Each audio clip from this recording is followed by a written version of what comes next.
Brillanti Musicals, kull nhar ta' ħamis fit-8:30 dejjem fuq One. Fl-aħħar 3 xhur tas-sena li għaddiet, qasmu l-fliegu bejn Malta u Għawdex aktar minn 1,600,000 passiġġier li tfisser żieda ta' iżjed minn 200,000 fuq sena qabel.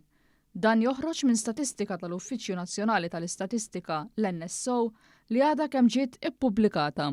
L-istess statistika tindika li fir-raba' kwart tal-2023 man 900,000 vettura użaw il-vapuri tal-GoZo Channel, din ukoll li żieda fuq l-istess perjodu tal-2022. Tant li l-ammont totali tal-fuq minn 285,000 vettura ifisser li kien hemm aktar minn 15,000 aktar. L-NSO qal li fl-aħħar 3 xhur tas-sena li għaddiet il-vjaġġi bejn Malta u Għawdex qabżu l-10,000 vjaġġ bil-GoZo Channel u l-Fast Ferry maqudin flimkien, żieda ta' 619 vjaġġ jew 6.5% aktar fuq is-sena ta' qabel.